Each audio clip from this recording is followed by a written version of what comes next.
Selamünaleyküm, merhaba. Adet üzere. Selam. Vakit şerifleriniz hayırlı olsun, hürmetli sevimli bizim seyircilerimiz. Efirde Katık Şovusu. Bu sınırsız show biznes hakkında.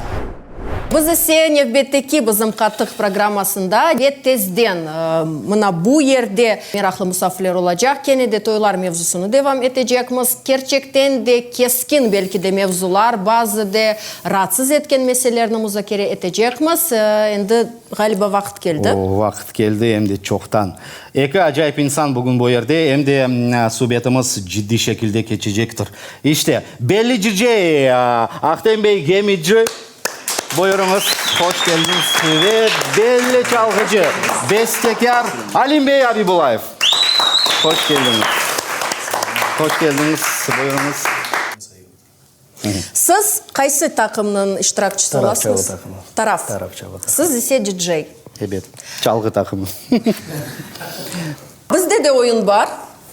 Lakin ondan evvel katık var. Katık en esası bu Mevzularga katık. geçmek istedim, lakin bizde katık var. Alim Bey... Алим Бей, ваш хатых я назвал Алим и 300 музыкантов. Основатель той самой группы в Телеграме. Так, и Ахтем, твой хатых я назвал «Все будет хорошо, хатыха». Там вот красные ягодки, главный ингредиент. Это перец, да? Ну, все уже хорошо. Afiyetler olsun.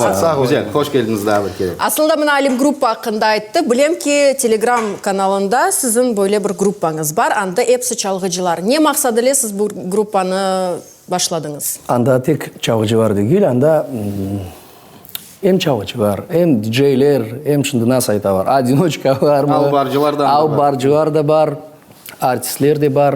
Bu gruppanın maksadı nedeydi? Nasıl aytayım? Bizim kulturanın problemalarına bakmak için. Sizge de birkaç sorularımız var. Siz de cevap vermek gereksiniz. Oyun vakti. Только один ответ, да или нет. И нужно, насколько я понимаю, передвигать хатых. Если вы считаете нет, вам нужно сюда его поставить. Если вы считаете да, хатых нужно в эту сторону. Вот здесь сразу уже на Йок, обед стоит всегда, обед. да? И у нас будут такие к вам вопросы, Сулейман. Да, давайте начнем с первого. Обоим вопрос. Диджеи уничтожают нашу фольклорную музыку? Йок, я да эбет. Нет, вы считаете. Нет. И почему? Почему? Потому что все это один организм должен быть в итоге. Просто в настоящий момент, как диджей, если рассматривать человека как диджей, он должен, наоборот, развивать нашу музыку, нашу культуру и вносить свой вклад. То есть, собственно говоря, вообще в общем культуру. Он не имеет отношения, собственно говоря, к фольклору там, или еще к чему-то. Тут как бы вопрос такой неоднозначный. Так, кто сочинял вопрос? Я дальше. Да. Почему нет? Как он может разрушить, если он ставит и национальную музыку в том числе? Ставит. Конечно. Ну, мы поговорим хорошо об этом. Да. Следующий вопрос. Так. Должна ли на крымско-татарской свадьбе звучать только крымско-татарская музыка? Я не буду передвигать. Так, мнения разделились. Вы считаете, что нет? Нет. Почему? Потому что свадьба, мы сейчас говорим про свадьбу, да? Или любое другое мероприятие. Очень много людей, и у каждого есть свои какие-то запросы. И не хочется, наверное, чтобы кто-то уходил с мероприятия неудовлетворенный. Для этого есть музыканты и диджеи, одиночки и все остальные. Все должны слышать то, что они хотят. А вот, допустим, вот крымско-татарская музыка звучит. Этим самым как бы я должен воспитывать гостей. Люди должны дома своих детей воспитывать, а придя на мероприятие, получать удовольствие. Кто такой диджей или музыканты, чтобы воспитывать людей? А что должно звучать, это нужно в корень, наверное, идти. Родители дома должны, наверное, изначально слушать тоже крымско-татарскую музыку и разговаривать на крымско-татарском языке. Потом они, придя на мероприятие, будут слушать только крымско-татарскую музыку. Мы просто исполнители. Музыкальные ансамбли должны ли на свадьбах они весь вечер играть только вживую? В существующих реалиях или в целом? Да, нет. А вот так вот можно? Да. Я бы вот так поставил. Да. Можно так, да. Так, почему вы выбрали середину? То есть можно иногда ноутбук включать? Ноутбук включать в том случае, конечно, вот здесь вопрос такой очень скользкий. Хотелось бы, чтобы они играли все вживую. Но давайте буду говорить прямо. Не все хотят составы, музыканты. Встречаться, репетировать. Есть те вещи, которые можно играть. Есть те, которые физически нельзя сыграть ввиду современной электронной музыки. Но есть те композиции, которые могут музыканты собраться на репетицию, посвятить этому время. Для этого не нужны ресурсы в виде финансов. Время попытаться выучить и потом этот продукт дать людям. Все очень просто. Стюардессу Жанну раньше играли вживую. Играют, видели ночь, гуляли всю ночь до утра, рок-н-ролл играют люди. Почему раньше учили, а сейчас есть ноутбук, я воткну и все. И это делают составы. Поэтому посередине есть куда стремиться. Музыканты на сегодняшний день образованные. Они могут сыграть и стюардессу Жанну, могут сыграть и студийно записанные вещи, но тут еще есть момент. Некоторые зрители, слушатели, они хотят услышать студийную запись, потому что она отличается. То есть, чтобы музыканты играли весь вечер живую, зритель, слушатель должен эту музыку тоже понимать. Раньше, я помню, музыканты, они постоянно репетировали. У меня отец был музыкантом свадебным, и я помню, как они собирались на репетиции, они всю ночь репетировали, и они всю свадьбу отыгрывали вживую. И была там атмосфера действительно свадебная. Почему сейчас у нас нет этого? У нас музыканты обленились, им легче включить на общие танцы этот ноутбук, уйти, покурить, поесть. Почему никто не делает замечаний по поводу этого? Я сейчас расскажу. Есть некоторые регионы у нас в Крыму, где ноутбук работает 0,2%, и где музыканты приходят, в самом начале играют, и в конце уходят. И все это проходит живьем. Все это так происходит. Есть такие евпаторийские, допустим, края, да, ноутбук там не работает. И мы часто играем, не только там, играем часто мероприятия, где ноутбук не используется практически вообще. Да, их бывает редко, их бывает 1-2 в году. Да, но они есть. То есть это возможно, никто не обленился. Слушатель должен быть. Люди должны понимать живую музыку. Люди должны это понимать. А чтобы они понимали, они должны ее постоянно слушать. Они ее должны в себя впитывать. А как вы, кстати, договариваетесь с хозяевами? Вам идет лепка, либо вы как-то... Они вам отдельно платят за каждого? Как это все происходит? Это тоже очень тяжелый вопрос на сегодняшний день. И хорошо, что мы его затронули. Раньше это было вообще абсолютно... Не возникал такой вопрос. По-моему, у вас в телеграм-группе эта тема звучала. Да, звучала, конечно, и по сей день звучит. По сей день это многих слушателей наших будет интересовать. Раньше этого вопроса в принципе не было. Сколько стоит? Да, нисколько не стоит. Люди, когда приходят на свадьбу поздравлять своих родственников, да, они им дарят, да? Дарят раньше там, кто на что гораздо, да? Все. А остальное то, что люди хотят во время танцев, во время заказов потратить эти деньги, скажем так, да, они уходили музыкантам. И поэтому музыканты не знали, сколько они заработают. Не было вопроса, поскольку разойти, сколько человек брать. То есть есть коллектив, 7 человек, например, 6 человек, идут, играют. Какая свадьба, такой хсмет. Поэтому всегда говорилось на хсмет. Это музыкантский хсмет. Сейчас, на сегодняшний день, ситуация немножко поменялась. Хсмет может быть 30 тысяч, может 130 тысяч. Поэтому... Ваш хсмет какой? У вас договоренность, да? Если не по сути? секрет. Договоренность, да. Так, и сколько вы на ансамбль просите? Вот. На ансамбль, смотрите, я расскажу, к чему пришли. Говори в долларах, этом потому что в разных странах смотрят. Да. Так доллар, удобнее. доллар, смотря когда смотрят, доллар чуть нестабилен, да, иногда у нас получается. Скажу так, на последнем в этом чате музыканты все-таки собрались и обсудили тему либо на хсмет, либо на договор. И пока что определились в связи с существующими реалиями на договор. Минимальный порог это 50 тысяч. Это на четверых? Нет, коллективы от 4 и выше человек. Ага. У нас музыкант – это образ жизни, а вот диджей – это образ жизни, либо это профессия. Вообще диджейству нужно учиться где-то? Я считаю, что это не образ жизни. Это, конечно, как и любая профессия, это профессия. Почему? Потому что ты должен относиться к этому ответственно, раз, развиваться, два, И ты в себя должен вкладывать, да, это профессия, должен быть какой-то уровень, который должен повышаться. Но это моя точка зрения. Как вы формируете свой плейлист, когда вы приезжаете? Я вас понял. Но смотрите, изначально все оговаривается на берегу, как говорят. Ты, когда общаешься с заказчиком, либо ведущий общается с заказчиком, ты спрашиваешь, что вы хотите. Это 20% от мероприятия. 30% welcome, я называю его так. Это первые 30-40 минут, пока собираются гости, ты их прощупываешь. Ты играешь определенную музыку, в моем варианте это я играю, я свожу и смотрю на гостей. Кто что притопнул, где-то кто-то головой качнул. Ага, основная масса, значит, здесь готова к такой музыке. И этим самым я прощупываю, и потом их накрываю тем, чем я хочу. Как, Гемиджи, я все-таки здесь капитан на этом мероприятии, я стараюсь все-таки дать людям то, что я считаю нужным. Конечно, прислушиваясь к мнению гостей. Бывает такое, что хотят люди современную музыку. И я пытаюсь, ввиду современной популярной музыки, впихнуть туда нашу современную популярную музыку, на мое видение. А вот вы включаете в плейлист, например, Диляру Тюкенджи? Я вчера только познакомился с ее творчеством, сегодня даже репостнул. Я очень кайфанул, если честно, да. И не знал, что сегодня увижу ее. Очень интересные аранжировки все-таки у нас есть. И посмотрел, там что-то даже такое с добавлением рока есть. Да, класс, это вкусно, это классно, продолжайте. У нас есть вопрос. В последнее время, кстати, и Ахтем, я вижу, работает. Бывают такие свадьбы, когда работают отдельно музыканты вместе с диджеем. Это было бы идеально, если бы, конечно, мы пришли к тому, что работает состав, я имею в виду музыканты, которые играют по возможности все. Мне бы было приятно, допустим, заказывают иногда хайтармушки, на меня музыканты, 5 человек стоят, смотрят, хайтарма, и на меня показывают. Хотя эту хайтарму можно выучить. Да. Я так думаю, может быть, нет?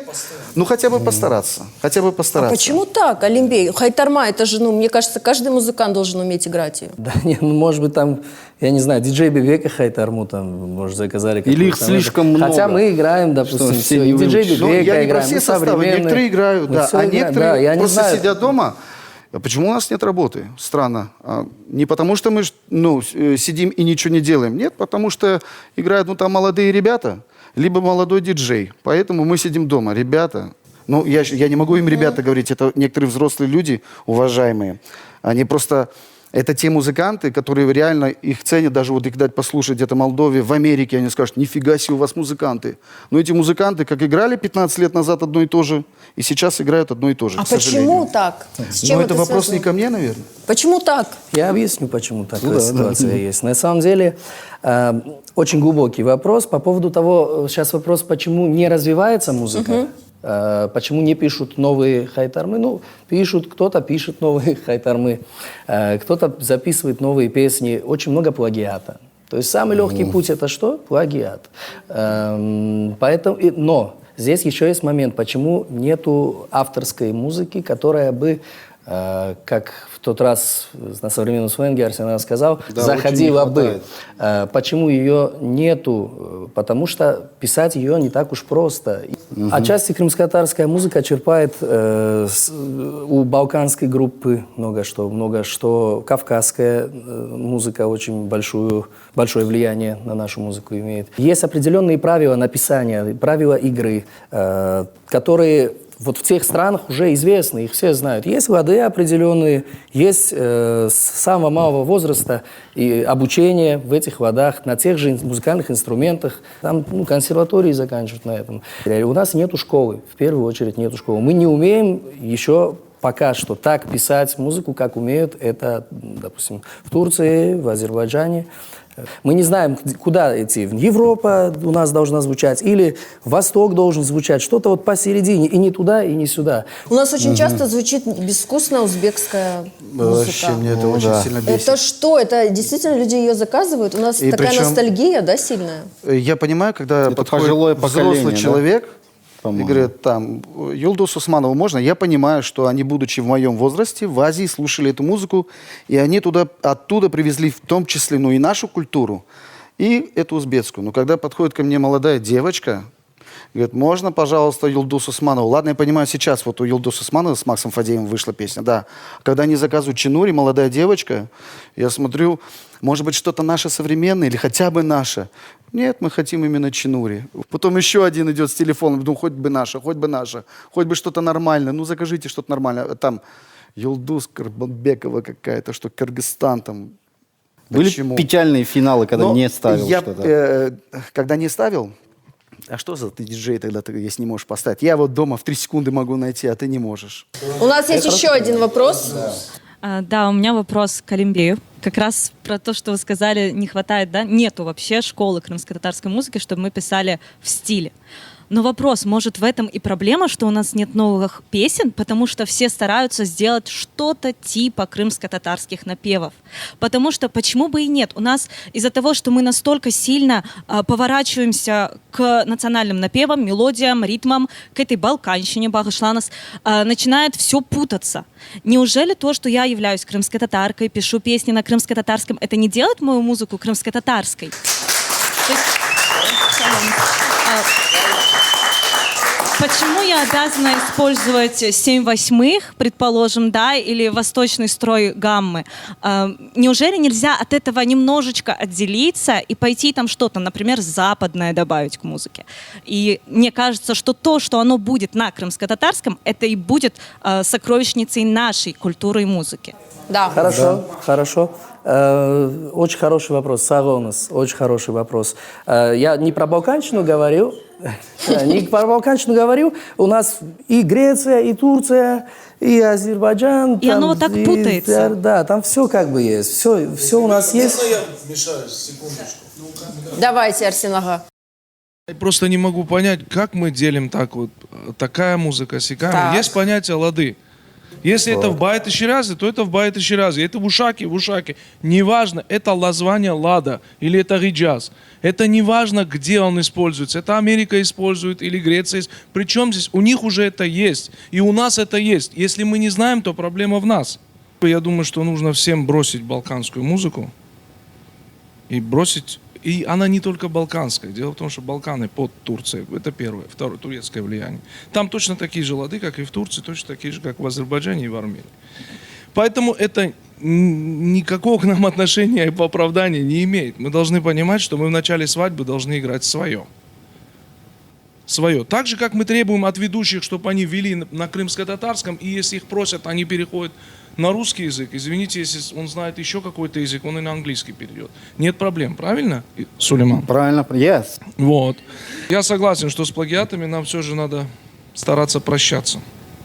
Иначе они хорошие. Они должны быть. Но они имеют право на существование. Право на существование Конечно. 100%. Если Но это сделано единичные. вкусно, Какие-то Процентные единичные, соотношения. не каждый. Да. Не каждый. Когда Если это вкусно прикольно, сделано, когда это почему бы и хитовая нет? какая-то вещь и так Арсенага, далее. но у нас должен быть еще и хип-хоп, еще и рэп. Все должно быть, да, и джаз, кантри и так далее. То Это есть будет я вообще согласен. идеально. Поэтому эта борьба очень сложная, но работы хватает у всех.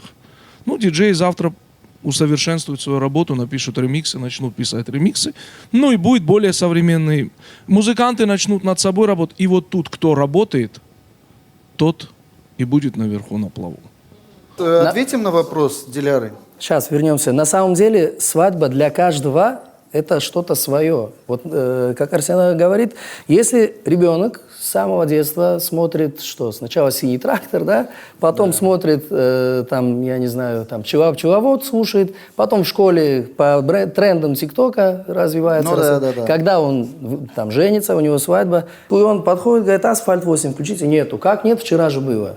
Наиграйте Что это за кусочек. песня «Асфальт Ну, к примеру, да, это как маленький пример. Да. Но я бросил. Для кого-то свадьба. Любимая, она у него на катке на рингтоне стоит. Инстасамку я слышал недавно. Хорошо, На а свадьбах. что нужно вот сделать? Не просто так слышал, а на Хорошо, а как свадьбе. ты думаешь, что нужно сделать молодым исполнителям, Вот. чтобы ко мне или Калиму на работе пришли, заказали не инстасамку, а, например, Диляру, вот, Да. которая вот хочет все-таки услышать, да. Да, ответьте Вот на что ее ей вопрос. нужно просто. сделать, например, вот и она приблизительно к этому и подводит, я правильно понимаю? Да, я к тому, что не обязательно писать в ладах. Тот же «Асфальт 8» Багышланс можно на крымско-татарском сделать. 100%. Это я не про плагиат, а вот в том же минорчике, Да, да? да. В простом. один пример вот такого вот 100%. сильного Это будет трека. считаться наша музыка. Да, один пример вот Да. такого сильного трека, который слушает весь восточный тюркоязычный мир. Крымско-татарской песни привезите? Я не знаю. Но Бибека слушают, может быть. Ну, у него тоже не асфальт 8, да, предположим. Ну да. Слушай, У него когда все нормально. Первый альбом, И- я и- помню, когда вышел «Депортация», это «Депортация», 2002 или 2003 год. Но этот человек просто вот показал, наша музыка может быть вот такой, ребята. Не все ее поняли, но прошло 20 лет, и все-таки Но до сих пор... перевернул шоу-бизнес. Да, он не перевел, он просто показал, ребята, эта музыка может быть и вот такой. Не только вот то, что вы Да, слышите, да. но и тогда, опять же, были проекты, как «Шеляле», опять же говорю, когда у всех был стимул писать и находили авторов, и находили костюмы, и находили шоу-балеты криво-косо, как-никак, ну, танцевали, и тогда хоть народ питался новой какой-то информацией. Я не об этом говорю. Сейчас Не об этой этом говорю. информации новой нету. Сейчас все опять же. Вот прописал на свадьбу, все хорошо. Вот кто-то пишет, там вот молодые исполнители музыку. Это не про свадьбу, это неинтересно. Не, мы это даже слушать не будем. Вот всех заточили под свадьбы. И музыканты, да, вот. Почему музыканты тоже должны быть заточены на свадьбу? Может, я неправильно говорю, не знаю. Если это живой коллектив, почему бы им не сделать концерт? У нас были такие вот инциденты, да, когда молодые составы месяц, 2 месяца, да, все репетировали. Это был не коммерческий проект, но они 2 месяца собирались, репетировали по партиям, и в итоге дали народу просто хороший, качественный продукт. Они дали это. Один Они вопрос. работали. Что они получили взамен? Ничего. Ничего, но они Поэтому все и попытались. рвутся на свадебную площадку. Музыканта, в первую очередь, если у него профессия музыканта. Возьмем в пример нашего Нуриса Балаева. Да? У него нету других больше тем, да, как нынче это говорится. Он всю свою жизнь посвящает музыке. Алима Куртмеметова возьмем, у него нет других тем, у него посвящается он музыке. И кроме свадьбы, свадьба, если это халтура, да, в старину так и называли халтура. Но это, получается, опять же, та практика, вот, которую он в свободное время может практиковать, играть в свое наслаждение.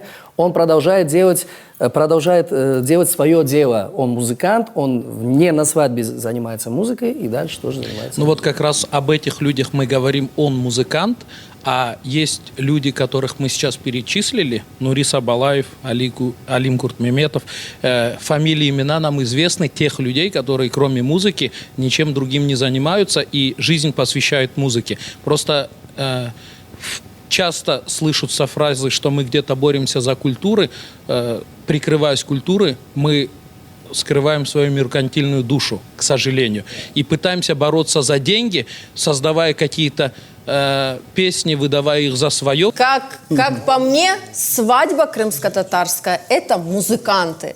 Вот приходишь на свадьбу и чувствуешь такой колорит свадебный. Я прошу прощения, у меня немножко другое мнение насчет этого. Пусть стоят музыканты и делают свою работу. Все равно есть те люди, допустим, вот, которые закажут современную крымско-татарскую музыку, которую, к сожалению, музыканты не могут сыграть. Для этого стоит Ахтем Гемиджи, ее включает и красиво сводит ее с другим. Потом раз, ребята, ваша очередь.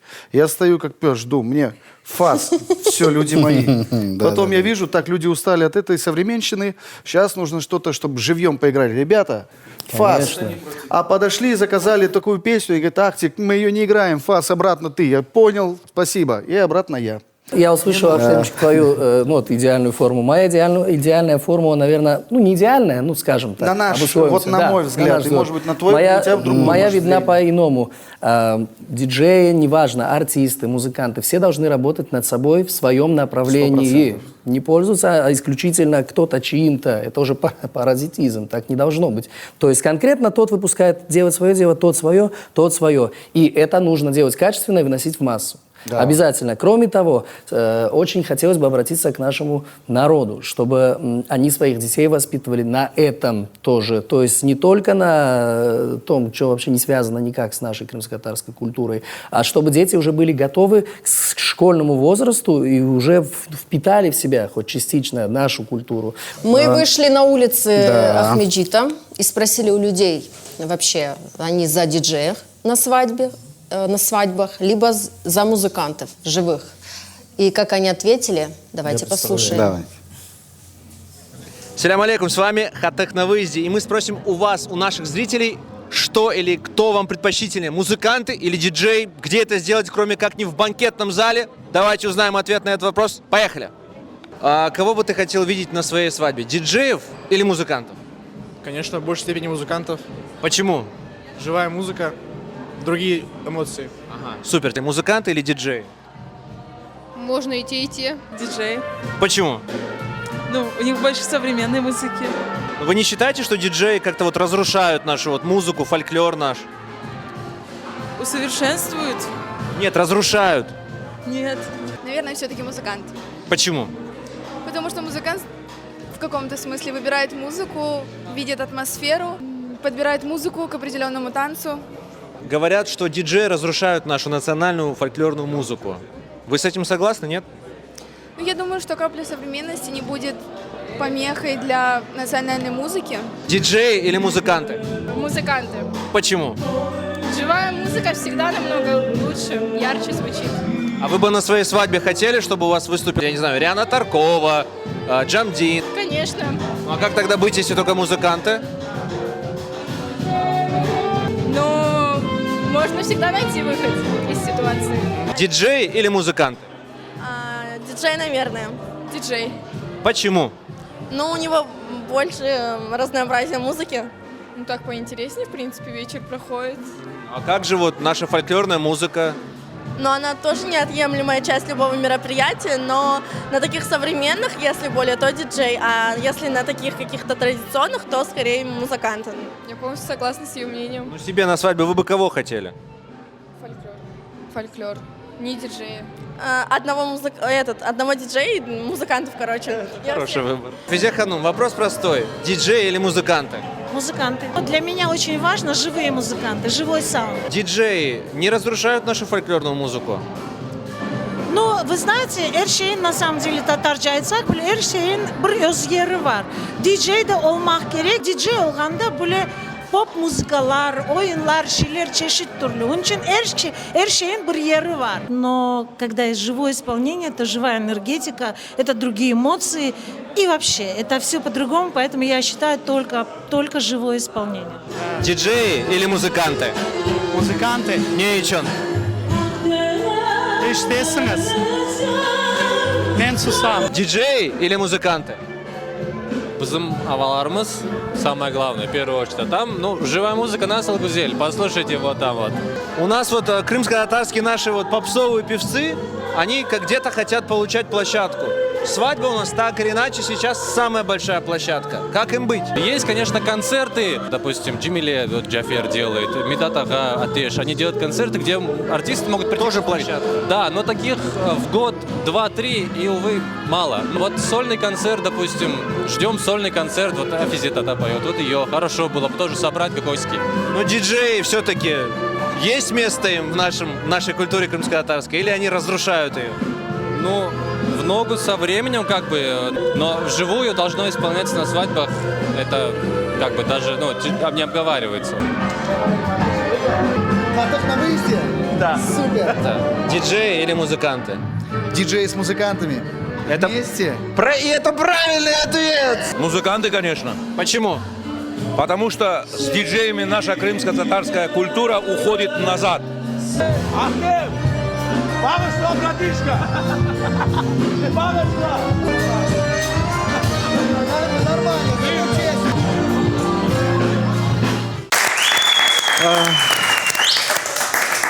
Ve adet üzere biz programımızın sonunda bir klipni seyretemiz ve beraberlikte onu müzakere etmeye teklif etemiz. Bugün biz nasıl takımın klipini bakacağımız?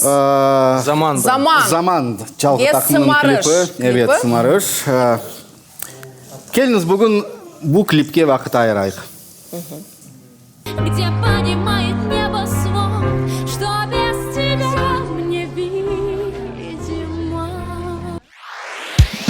Dağıstan dağ yeridir, Gürcistan dağ yeridir. Dağıstan dağ yeridir, Gürcistan dağ yeridir. Dağılmış çay bazarı Aygül'üm, kızların bol yeridir.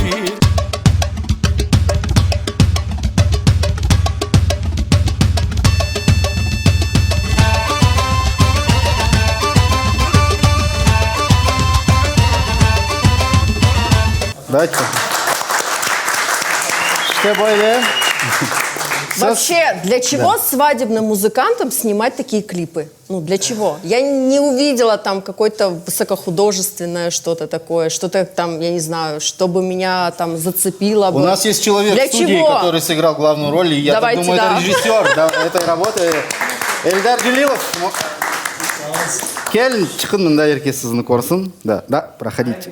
Эльдар Бей, сіз ғалиба сценарийны яздыңыз, Керек ма? Селям алейкум. Вы сценарист, ну, я так подумал, я не в курсе. Я толком не пил, можешь угощаться. Сау. Маакат пьет, я? Долго приходилось, долго писали сценарий к этому клипу? Это одна из первых моих работ, в которой здесь сработал психологический фактор. Самая большая проблема наша в том, что мы боимся сделать первый шаг. Да? То есть, будучи я, там, заслуженный артист Крыма, да, лауреат высшей премии Крыма, «Золотой грифон» в номинации «Лучшая мужская роль», актер дубляжа, там, 6 лет, да, актер балета 6 лет в Крымско-Татарском академическом музыкально-драматическом театре, 19 лет работы в театре, да, там, 23 года я снимаюсь в кино, больше 50 проектов. Сам факт, человек, когда достигает какого-то уровня, он боится ошибиться. То есть это называется психологией синдром отличника. Да? Мы боимся наступить. А вдруг что мне скажут? А меня же все знают. То есть это был первый проект, в который я вступил, не знаючи, да, эту сторону. То есть я всегда в кадре с этой стороны, да, и здесь мне пришлось стать оператором, режиссером, то есть видеть, показать свое видение именно вот такого, да, варианта. Сценарий Хорошо, мой. вам понравился итог? Вам понравился клип? Я сейчас смотрел за этим клипом, я его давно уже не смотрел, мне очень нравится, потому что это моя работа, какая бы она ни была, кому бы она ни понравилась, но мой первый шаг был сделан, это большое достижение не только для меня. Он хоть что-то сделал. Да, то есть вот этого не нужно бояться, это самая большая проблема нашего народа. Мне понравилось, потому что и тематика очень интересная, да? Почему-то она так совпала с программой. Это же Энвер Ибрагимов, Нет, да? это крымстарская музыка. Почему, Сельма? Мне очень нравится, как он поет. Нет. Вы о чем? Мы о чем? Он говорит, что это не крымстарская музыка. Это крымско-татарская была музыка или нет? Мне нравится, Ну, вот я и про это, что заказывает на ухо крымско-татарскую песню и включает все равно не крымско-татарскую. Поют на крымско-татарском. Ну, это да. Так, вопросы у нас. Ко мне. Может, не совсем по теме, но вот опять же, сейчас мы просмотрели клип, можно же сказать, что это наша крымско-татарская культура, да? Мы сделали, все участники крымские татары, мы сделали какой-то продукт. Теперь мы задаем вопрос, наша ли это песня. И я не думаю, что где-то в описании этого клипа там было сказано, что это не крымско-татарская песня. И задавая вопрос, оказывается, что все-таки нет. И таких случаев очень, очень много. То есть, я думаю, наверное, 50-70% это не наше, и не говорится даже, что это не наша мелодия. Смотрите, в данном случае, да, я выступаю не как музыкант, который написал эту музыку, да, в данном случае я режиссер этого клипа, да, я клипмейкер. То есть, если есть у вас вопросы по клипу, это моя первая работа, которую я как бы сделал, да, то есть я С моей стороны я не разбираюсь, но я посмотрел, молодец, что хоть что-то сделал. Вот с моей стороны я вижу, да, если ты мне потом тоже сделаешь, я так понимаю, там это не сильно затратно было, насколько вы Да, потянули. кстати, какой бюджет? Вот, да. Насколько потянули, настолько и сделали. Я не буду говорить про весь бюджет, я вам скажу, что это бесплатно я делал. Это Вот моя я к этому первая и работа, говорю. это я сделал бесплатно. Я буду благодарен, если я когда-нибудь созрею на клип, если ты мне так же сделаешь, я тебе скажу большое спасибо. Если Севеличке не понравится, ну ничего страшного. У нас был просто момент такой, что у нас было 2 локации всего, за которые были заплатили, да? Да. А мне нужно было по сценарию 3 локации. То есть я на этом настаивал. Я сказал, что вы можете мой бюджет, который вы там предполагали, или что, вы можете просто заложить туда на 3-й. Я так понимаю, этот бюджет был не очень большой. Там не было такого сильного грима, не было сильной... Я вам скажу, там примерно до 100 тысяч.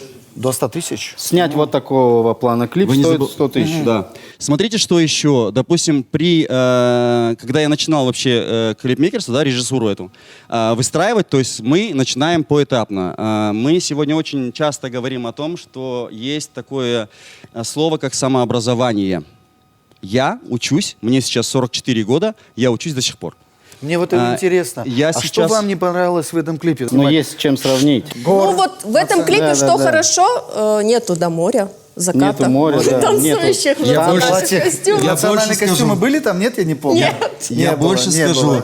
У нас на этом самом, уже на постпродакшене еще 2 клипа. Там тоже нету детей в танцевальных костюмах. Не, ну не отлично. Белой скалы и моря черного, и гор у нас Если нету. это народная песня, то, может быть, должны присутствовать элементы. Если Совершенно это вот верно, такая- да. Здесь просто мы попробовали запустить не просто, да, как обычно клипы снимают, да, музыканты. Я сейчас не в обиду как бы кого-то, да, там режиссеров.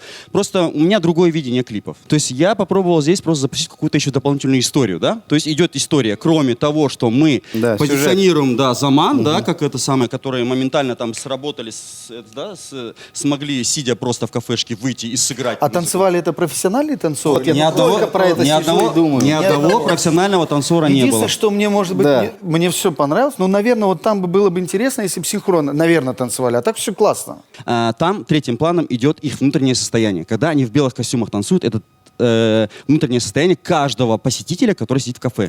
Они не будут выходить и как танцоры танцевать синхрон, да, давать. Понял. То есть они, это внутреннее состояние, как кто может, кто как хочет, но это внутри он танцует. То есть я пытался сделать по сценарию вот именно такой, да, переход туда.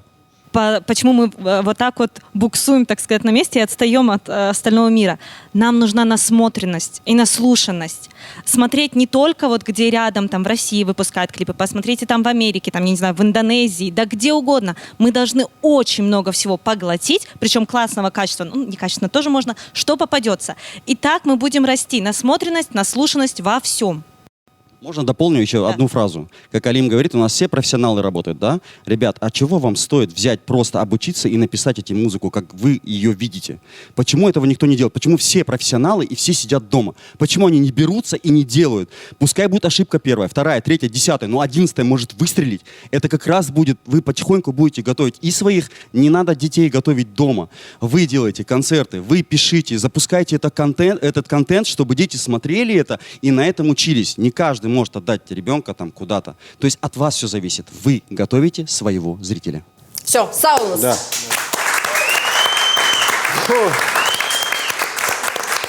Засиделись.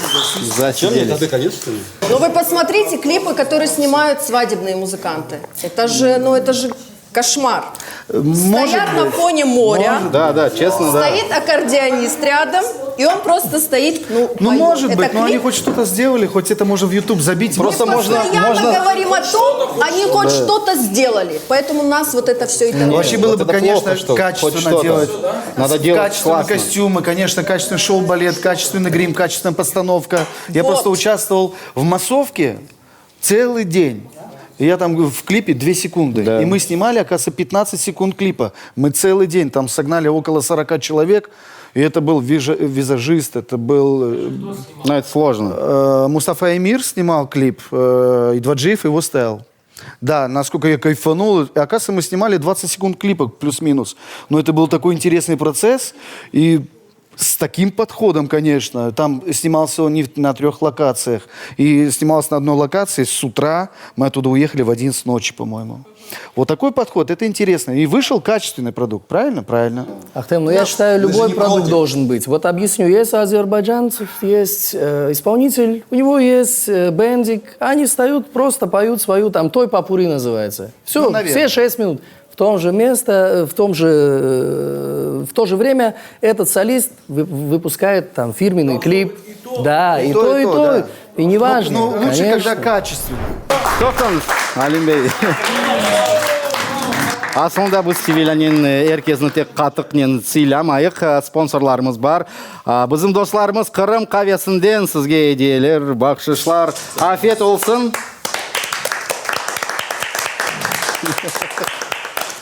İşte sağ olun. Qatık. Көрішкенде! Sağ olun. Sağ olun.